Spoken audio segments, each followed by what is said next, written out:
নমস্কার বন্ধুরা, তোমাদেরকে বাংলায় ফার্মাসি ইউটিউব চ্যানেলে স্বাগত জানাই। আজকে আমি একটা নতুন ফ্রেশ নিউ ভিডিও নিয়ে চলে এসেছি তোমাদের মাঝখানে। তোমরা এই রকম এক ধরনের ভিডিও, মানে আমি বলতে চাইছি যে এই কম্পোজিশনের ভিডিও তোমরা আমার চ্যানেলে এর আগে হয়তো দেখোনি। এটা আমার ফার্স্ট ভিডিও। এর আগে আমি একটা ভিডিও করেছিলাম একটা সিরাপের, যেটা হচ্ছিল কার্বিনোজাইন। তো সেটা একটা আয়ুর্বেদিক সিরাপ ছিল, কিন্তু এক্ষেত্রে আমি আজকে যে সিরাপটা নিয়ে আলোচনা করতে চলেছি সেই সিরাপটা হচ্ছে একটা অ্যালোপ্যাথি সিরাপ। অর্থাৎ এর যে কম্পোজিশানগুলো রয়েছে সেগুলো হচ্ছে কেমিক্যাল কম্পোজিশান এবং অ্যালোপ্যাথিক একটা সিরাপ। তো আজকে এই ভিডিওটিতে আমি পুঙ্খানুপুঙ্খ আলোচনা করব। তো তোমরা এইখানে দেখতে পাচ্ছ আমি এই সিরাপটাকে আমি নিয়ে বসেছি, যাতে আমি তোমাদেরকে প্রত্যেকটা জিনিস পুঙ্খানুপুঙ্খভাবে বর্ণনা দিতে পারি। তার সঙ্গে সঙ্গে আমি এটাই তোমাদের কাছে রিকোয়েস্ট করব যে ভিডিওটি স্কিপ না করে প্রথম থেকে শেষ অবধি আমি যে যে কথাগুলো বলবো সেই কথাগুলোর ওপর দৃষ্টি রেখো, যাতে করে তোমাদের এই ওষুধটা সম্পর্কে একটা বেটার নলেজ হয় এবং যখনই ওষুধটা কাউকে খাওয়ানোর প্রয়োজন হবে বা হয়তো নিজের ক্ষেত্রে প্রয়োজন হবে, তখন সেক্ষেত্রে যাতে প্রত্যেকটা জিনিস পুঙ্খানুপুঙ্খ জেনে তারপরে খাওয়ানো হয়। তো তোমরা ভিডিওটি প্রথম থেকে শেষ অবধি অবশ্যই দেখো, এটাই আমি আশা করব। তো চলো শুরু করি আজকের ভিডিও। তো প্রথমেই আমি যেটা বলে রাখি যে আমি আজকে এই ভিডিওটিতে যে যে বিষয়গুলো নিয়ে আলোচনা করতে চলেছি সেই বিষয়গুলো আমি এখানে কিন্তু লিখে রেখেছি। প্রত্যেকটা জিনিস আমার প্রত্যেকটা ভিডিওতে আমার যে যে জিনিসগুলো আলোচনা করার থাকে সেই জিনিসগুলো আমি খাতায় লিখে রাখি, যাতে করে তোমাদেরকে বোঝানোর সময় এই জিনিসগুলো সম্পর্কে ভালো করে বলতে পারি।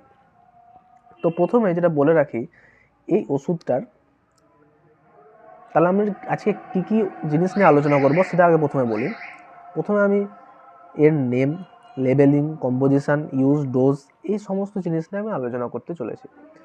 তো প্রথমে দেখো এই ওষুধটার যে নাম, সেই নামটা হচ্ছে কি না, তো অ্যাম্ব্রোডিল। এস মানে সিরাপ। তো এটা কতটা রয়েছে না, তো 100 ml রয়েছে। আচ্ছা, এর আর একটা নাম রয়েছে, সেটা হচ্ছে অ্যাম্ব্রোক্সল হাইড্রোক্লোরাইড অ্যান্ড সালবিউটামল। এটা দেখে আবার ঘাবড়ে যেও না এত বড় নাম দেখে, এটা একটা কম্বাইন থেরাপি, ঠিক আছে? তো আমরা প্রথমে যেটা দেখব সেটা হচ্ছে এর ব্র্যান্ড নেম এবং জেনেরিক নেম সম্বন্ধে জানবো। তো তোমরা আশা করছি আমার যে ভিডিওগুলো এতদিন অবধি দেখে এসেছো সেই ভিডিওগুলো দেখে তোমরা ব্র্যান্ড নেম এবং জেনেরিক নেমের মধ্যে একটা পার্থক্য করতে বুঝে গেছো। তাও আমি বলে রাখি, এখানে এই যে দেখতে পাচ্ছ যে অ্যাম্ব্রোডিল এস, এইটা হচ্ছে ব্র্যান্ড নেম। এটা কোন কোম্পানির দেওয়া না, তো এটা হচ্ছে অ্যারিস্টো কোম্পানির দেওয়া, অ্যারিস্টো কোম্পানির দেওয়া ব্র্যান্ড নেম। এবং এর যে জেনেরিক নেম, অর্থাৎ এর যে কম্পোজিশন অনুযায়ী যে নেম, সেই নেমটাও কিন্তু এখানে লেখা আছে। সেটা হচ্ছে কিনা, অ্যাম্ব্রোক্সল হাইড্রোক্লোরাইড অ্যান্ড সালবিউটামল সিরাপ। এটা হচ্ছে এর জেনেরিক নেম। এটা কতটা রয়েছে না, তো 100 ml রয়েছে। আচ্ছা, এখানে একটা খুব সুন্দর লাংসের ছবি দেওয়া রয়েছে, এখানে হিন্দিতে লেখা রয়েছে এই প্রত্যেকটা জিনিস। আর মানে হচ্ছে রেজিস্টার্ড ট্রেডমার্ক, ঠিক আছে? এই যে রেজিস্টার্ড ট্রেডমার্ক। তো এইখানে আমি প্রথম এই জায়গাটা দেখলাম, এটা দেখে মানুষজন ওষুধটা কিনবে এর নাম দেখে। এবার আমাকে দেখতে হবে এর কম্পোজিশানটা। আচ্ছা, এখানে যে কম্পোজিশানটা রয়েছে সেটা কিন্তু 5 ml এর জন্য রয়েছে। তার মানে বুঝতে হবে যে এই ওষুধটা হচ্ছে 100 ml এর। তার মানে আমি যদি 5 ml এ অ্যাম্ব্রোক্সল হাইড্রোক্লোরাইড যদি 15 মিলিগ্রাম থাকে, তাহলে 100 ml এর জন্য কত থাকবে? একই রকমভাবে 5 ml এ সালবিউটামল সালফেট আইপি যদি 1 মিলিগ্রাম থাকে, তাহলে 100 ml এ কতটা থাকবে, এগুলো আমরা হিসাব করে নিতে পারবো। তো এখানে ওই 5 ml এর জন্য এই জিনিসটা কিন্তু বানানো হয়েছে, ঠিক আছে? 5 ml এর জন্য এই কম্পোজিশনটা দেওয়া হয়েছে এবং টোটাল যে ভলিউম যেটা আছে সেটা আছে কিন্তু 100 ml। আচ্ছা, তো প্রথমে আমাদেরকে এর কম্পোজিশনটা সম্বন্ধে জানতে হবে। তো তোমরা দেখতে পাচ্ছ এর যে কম্পোজিশনটা রয়েছে সেই কম্পোজিশনে কী কী রয়েছে। প্রথমে দেখতে পারবে যে each 5 ml contains ambroxol hydrochloride IP কতটা রয়েছে, 15 মিলিগ্রাম। তার সঙ্গে রয়েছে সালবিউটামল সালফেট আইপি, এটা ইকুইভ্যালেন্ট টু সালবিউটামল, যার পরিমাপ হচ্ছে 1 মিলিগ্রাম। তার সঙ্গে কি রয়েছে না, তো আমরা জানি যে একটা সিরাপ তৈরি করতে গেলে তার সঙ্গে একটা বেস লাগে, ওটাকে সাপোর্ট দেওয়ার জন্য। তার জন্য কী রয়েছে না, ফ্লেভার্ড সিরাপ বেস, এটা কিউএস মানে কোয়ান্টিটি সাফিসিয়েন্ট। তার সঙ্গে রয়েছে কালার। এই যে সলিউশনটা দেখতে পাচ্ছ, এটা একটু কালো কালারে দেখতে পাচ্ছ। এই সলিউশনটার যে কালার, সেই কালারটা এসছে একটা কেমিক্যাল দিয়ে। সেই কেমিক্যালটার নাম হচ্ছে ব্রিলিয়ান্ট ব্লু FCF অ্যান্ড টার্টারাজিন। ঠিক আছে, এবার এটা কালার হলো। এরপর ডোজেজ দেওয়া রয়েছে as directed by the physician, এগুলো আমি পরে আলোচনা করবো খুব সুন্দরভাবে। তারপরে লেখা রয়েছে এর স্টোরেজ কন্ডিশন। কী লেখা রয়েছে না, তো store in a cool dark place, এই জিনিসটা লেখা রয়েছে। তার সঙ্গে লেখা রয়েছে keep out of reach of children, বাচ্চাদের থেকে দূরে রাখতে। তার সঙ্গে লেখা রয়েছে শেক ওয়েল বিফোর ইউজ, যখন ওষুধটাকে তোমরা ব্যবহার করবে তখন অবশ্যই ভালো করে ঝাঁকিয়ে নেবে। কারণ কি হয় না, তো এই যে অ্যাক্টিভ ফার্মাসিউটিক্যাল ইনগ্রেডিয়েন্টস যেগুলো রয়েছে, এই অ্যাক্টিভ ফার্মাসিউটিক্যাল ইনগ্রেডিয়েন্টসগুলো অনেক সময় এই নিচে অনেক সময় থিতিয়ে পড়ে। তো এই ক্ষেত্রে যাতে যখন ওষুধটা খাওয়া হবে তখন সেক্ষেত্রে যাতে ওই এপিআইগুলোর পরিমাপটা ঠিক থাকে, তার জন্য এই মিশ্রণটাকে ঝাঁকিয়ে নেওয়ার কথা বলা হয়েছে। Keep the bottle tightly closed, যাতে এই যে ঢাকনাটা থাকে এটা যাতে খুব টাইটলি রাখা থাকে। তো এই জিনিসগুলো এখানে স্টোরেজ কন্ডিশন রয়েছে, কারণ আমরা আগের ভিডিওগুলোতে দেখেছি স্টোরেজ হচ্ছে এমন একটা ম্যাটার, যে ম্যাটারটার জন্য কিন্তু ওষুধটার যে এক্সপায়ারি ডেট রয়েছে তার আগে কিন্তু ওটা খারাপ হয়ে যেতে পারে। তো এই জিনিসগুলো কিন্তু আমাদেরকে লক্ষ্য রাখতে হবে। এরপর যে জিনিসটা আমরা দেখতে পাবো, যেহেতু এটা একটা শিডিউল এইচ প্রেসক্রিপশান ড্রাগ, আমরা এর আগের একটা ভিডিও দেখেছিলাম সারফেজেশন মলমের, ঠিক আছে, ওই ওষুধটাও কিন্তু কী ছিল না, তো শিডিউল এইচ ড্রাগ ছিল। ওই ওষুধটা কিন্তু দোকান থেকে এমনি কিনতে পারবে না। ওই ওষুধটা কিনতে গেলে তোমাকে কি করতে হবে না, তো প্রেসক্রিপশান অনুযায়ী কিনতে হবে। ডাক্তারের প্রেসক্রিপশান যদি দেখানো হয় তবেই ওষুধটা কিন্তু কিনতে পারবে। Schedule H prescription drug caution not to be sold by retail without the prescription of a registered medical practitioner. এখানে কিন্তু মোটা মোটা করে লাল অক্ষরে এই জিনিসটা উল্লেখ করা রয়েছে। তো আমরা লেবেলিংটা বেশ ভালোই রয়েছে। আচ্ছা, তার মানে এই ড্রাগটা কোনো কিন্তু অন্যরকম ড্রাগ নয়। এখানে RX দিয়ে রেসিপি কি, রেসিপি হচ্ছে এই জিনিসটা, ওষুধটা কী দিয়ে তৈরি না, তো এটা সম্পূর্ণ রান্নার মতো। এরপরে এদিকে আমি উল্টাই, এদিকে উল্টানোর পর আমরা দেখতে পারবো এখানে আমার সব থেকে যেটা মেন জিনিস সেটা হচ্ছে ব্যাচ নাম্বার। এই ব্যাচ নাম্বারটা দিয়ে কিন্তু ওষুধটাকে আইডেন্টিফাই করা যায়। কারণ যখন আমরা কোনো ওষুধের কোনো রকম কোনো ফল্ট অ্যানালিসিস করি, কোনো রকম কোনো অসুবিধা হলো ওষুধটাতে, তখন ওই ওষুধটা কোন ব্যাচ থেকে বেরিয়েছে এই ব্যাচ নাম্বার থেকে ক্যালকুলেট করা হয়।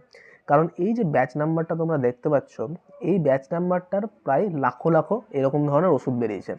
তাহলে যদি এই ওষুধটা খারাপ হয়, তার মানে অন্য যে ওষুধ, ওই ব্যাচের অন্য ওষুধ যে খারাপ হবে না তার কোনো রকম কোনো গ্যারান্টি নেই, খারাপ হতেই পারে। তো সেই জন্য কী হয় না, এই যে ব্যাচ নাম্বার, সেই ব্যাচ নাম্বারটাকে আমাদেরকে পুঙ্খানুপুঙ্খভাবে দেখতে হয়। তার সঙ্গে রয়েছে ম্যানুফ্যাকচারিং ডেট এবং তার সঙ্গে রয়েছে এক্সপায়ারি ডেট। এটা তো অবশ্যই দরকার, কারণ প্রত্যেকটা ওষুধের একটা ম্যানুফ্যাকচারিং ডেট এবং এক্সপায়ারি ডেট দেওয়া উচিত, এবং এটা থাকবেই লেবেলিংয়ে। না হলে সেই ওষুধটা অবশ্যই আমি অ্যাজ এ ফার্মাসিস্ট আমি কখনোই ওটা রেকমেন্ড করবো না কেনার জন্য, ঠিক আছে। তারপরে MRP রয়েছে এবং কোন কোম্পানি এই ওষুধটা বানিয়েছে তার একটা সম্পূর্ণ ট্রেডমার্ক দেওয়া রয়েছে, অ্যারিস্টো কোম্পানি, ঠিক আছে। তো এইটা হচ্ছে সম্পূর্ণ রকম একটা লেবেলিং, যে লেবেলিংটা তোমাদেরকে আমি খুব সূক্ষ্মভাবে আলোচনা করে দেখালাম। এবার আমি যে জিনিসটা আলোচনা করব সেই জিনিসটা হচ্ছে সবথেকে মেন জিনিস, সেটা হচ্ছে এই যে কম্পোজিশনগুলো দেওয়া রয়েছে, এই কম্পোজিশনগুলোর মধ্যে কোনটার কাজ কোনটা, অর্থাৎ এই কম্পোজিশনগুলো কী কী কাজ করতে পারে। তো এই জিনিসটা তোমাদেরকে সবার প্রথমে জানা দরকার, তবেই তোমাদেরকে এই ওষুধ সম্পর্কে যে নলেজ সেই জিনিসটা আমি সম্পূর্ণভাবে দিতে পারবো। তো চলো প্রথমে আমরা জেনে নিই যে এই যে প্রথম যে কম্পোজিশনটা দেখতে পাচ্ছ, এই কম্পোজিশনটার নাম হচ্ছে অ্যাম্ব্রক্সল হাইড্রোক্লোরাইড IP। আচ্ছা, আমি এই ওষুধটাকে এই পাশে রেখে দিলাম তোমাদের এখানে, আমি এখানে মিলিয়ে কিন্তু তোমাদেরকে দেখাবো। তো এখানে দেখতে পাচ্ছ অ্যাম্ব্রক্সল হাইড্রোক্লোরাইড IP, এই ওষুধটা কী হিসেবে কাজ করে না, তো একটা মিউকোলাইটিক এজেন্ট হিসেবে কাজ করে। এবার তোমরা এই শব্দটা একটু খটোমটো শোনাবে, এটা এই মেডিকেল টার্মিনোলজিতে যেতে হবে না। তোমাদেরকে আমি পরিষ্কার ভাষায় বুঝিয়ে দিচ্ছি। সেটা হচ্ছে মিউকোলাইটিক। এটাকে যদি তোমরা ভাগ করো, মিউকো কথার অর্থ হচ্ছে মিউকাস, আর লাইটিক কথার অর্থ হচ্ছে লাইসিস বা ভেঙে ফেলা, এজেন্ট যারা কাজটা করে। তো এই যে মিউকাসটা রয়েছে, মিউকাস জিনিসটা কি? মিউকাস হচ্ছে এমন একটা জিনিস, একটা থকথকে পদার্থ, যে জিনিসটাকে আমরা শ্লেষা বলে থাকি। এই জিনিসটা হচ্ছে মিউকাস। তো ওই যে শ্লেষার ওই জিনিসটা আমরা দেখবো যখন ওষুধ খায়, আস্তে আস্তে কি হয়, দিনের পর দিন ওই শ্লেষাটা গাঢ় থেকে লঘু হতে থাকে। তো ও কি করে, এই যে কম্পোজিশনটা, ও কি করে না, তো ওই যে গাঢ় মিউকাসটা রয়েছে ওই জিনিসটাকে আস্তে আস্তে লঘু করতে থাকে, মানে হালকা করতে থাকে। আর যতই হালকা হবে আমাদের ওই যে শ্লেষা হওয়ার যে পরিমাণ অথবা শ্লেষা বেরোনোর যে পরিমাণ, সেটা কিন্তু আস্তে আস্তে কমে যাবে বা একবারে বেরিয়ে যেতে পারে। তো এই যে কম্পোজিশনটা, এই কম্পোজিশনটার মেন কাজ, যেটা অ্যাম্ব্রক্সল হাইড্রোক্লোরাইড, এই কম্পোজিশনটার মেন কাজ হচ্ছে মিউকোলাইটিক এজেন্ট হিসেবে কাজ করা, বা ওই শ্লেষা যেটা রয়েছে ওই জিনিসটাকে ভেঙে ফেলা, বা ওর যে থকথকে যে ভাবটা, সেই থকথকে ভাবটাকে কী করা না, তো আস্তে আস্তে পাতলা করে দেওয়া। এটা হচ্ছে এর কাজ। বোঝা গেল? আচ্ছা, এবার আর একটা যেটা কম্পোজিশন রয়েছে তোমরা দেখতে পারবে, salbutamol sulphate equivalent to salbutamol, মানে সালফেট ইকুইভ্যালেন্ট টু সালবিউটামল। আমরা সালবিউটামলের কাজ কিন্তু অনেক, এটা একটা খুব পরিচিত ড্রাগ।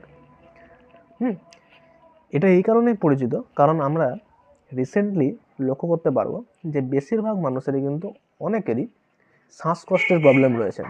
এই শ্বাসকষ্টের প্রবলেম থাকার জন্য কিন্তু অনেকেই ইনহেলার নেয়, যেটা আমরা মুখে করে টানতে হয়।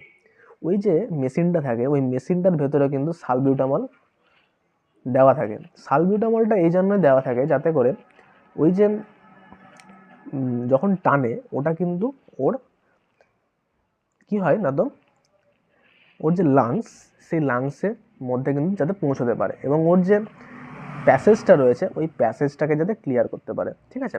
তো এই যে সালবিউটামল, এর আমরা কাজটা এখন বুঝবো। তো সালবিউটামল কী হিসেবে কাজ করে না, তো সালবিউটামল কাজ করে ব্রঙ্কো ডায়ালেটার হিসেবে। আচ্ছা, এইগুলো কিন্তু একটা খুব বড় সড়ো মেডিকেল টার্ম, আমি এটাকে খুব সহজে বোঝানোর চেষ্টা করছি। ব্রঙ্কো ডায়ালেটার মিনস হচ্ছে, ব্রঙ্কো মানে হচ্ছে ব্রঙ্কাস, আর ডায়ালেট করে মানে অর্থাৎ লঘু করে দেয়। মানে এটা যদি আমি একটা উদাহরণ নিয়ে বলি, যে ধরে নাও যে তুমি বাড়িতে একটা শরবত বানিয়েছো, ওই শরবতে চিনির পরিমাণ খুব বেশি হয়ে গেছে। তখন বাড়িতে কি করে না, তো ওই জিনিসটাকে গাঢ়টা থেকে লঘু করার জন্য, মানে ওই চিনির পরিমাণটা একটু কমানোর জন্য ওর মধ্যে আরও জল ঢেলে দেয়। কেন ঢেলে দেয়? যাতে ওই মিষ্টির পরিমাণটা যাতে ব্যালেন্স হয়ে যায়। সেই জন্য এটা একটা আমি তোমাকে উদাহরণ দিলাম।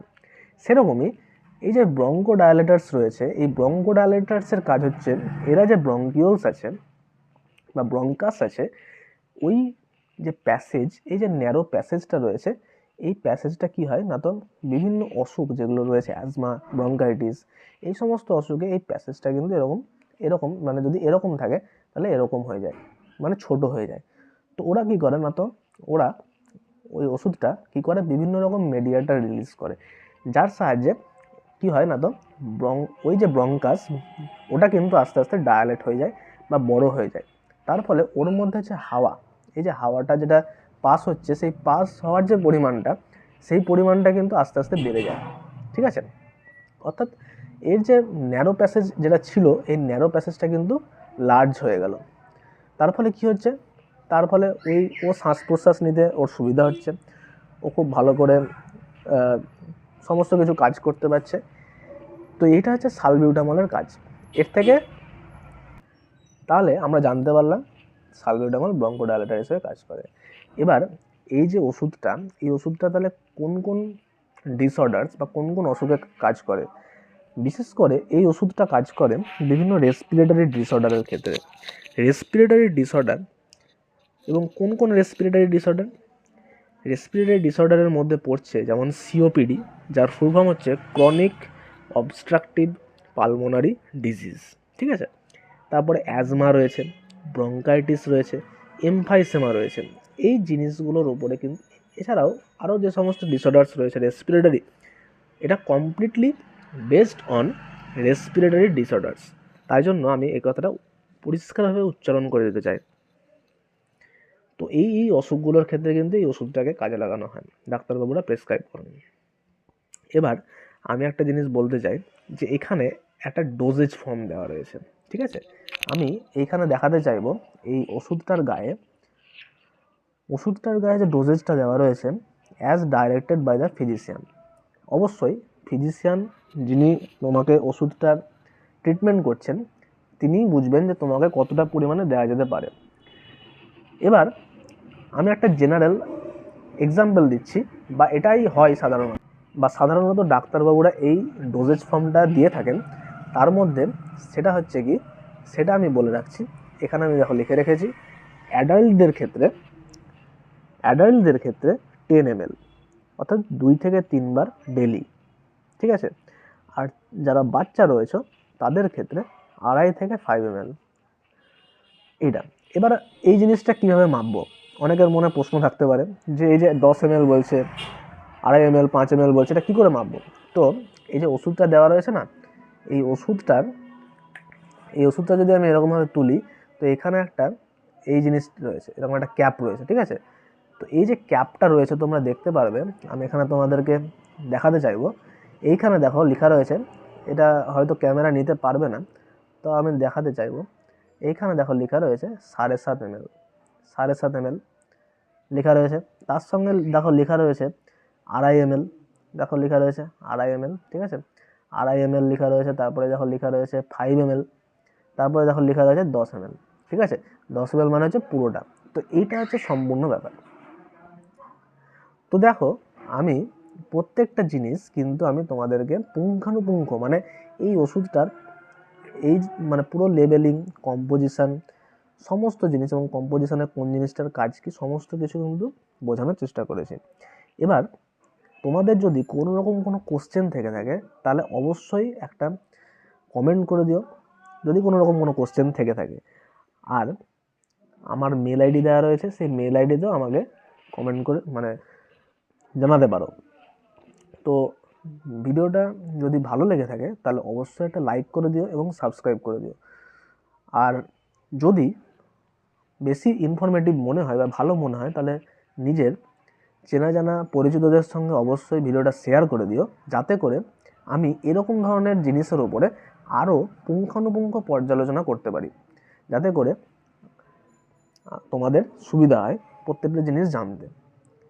তো এই ভিডিওটা আজকে এতটা অবধি রাখছি। ততক্ষণ তোমরা সবাই ভালো থেকো, সুস্থ থেকো, এবং পরবর্তী ভিডিওর জন্য তৈরি থেকো, পরবর্তী নতুন নতুন ভিডিও দেখার জন্য। তো ভিডিওটা এতটা অবধি দেখার জন্য সবাইকে থ্যাংক ইউ।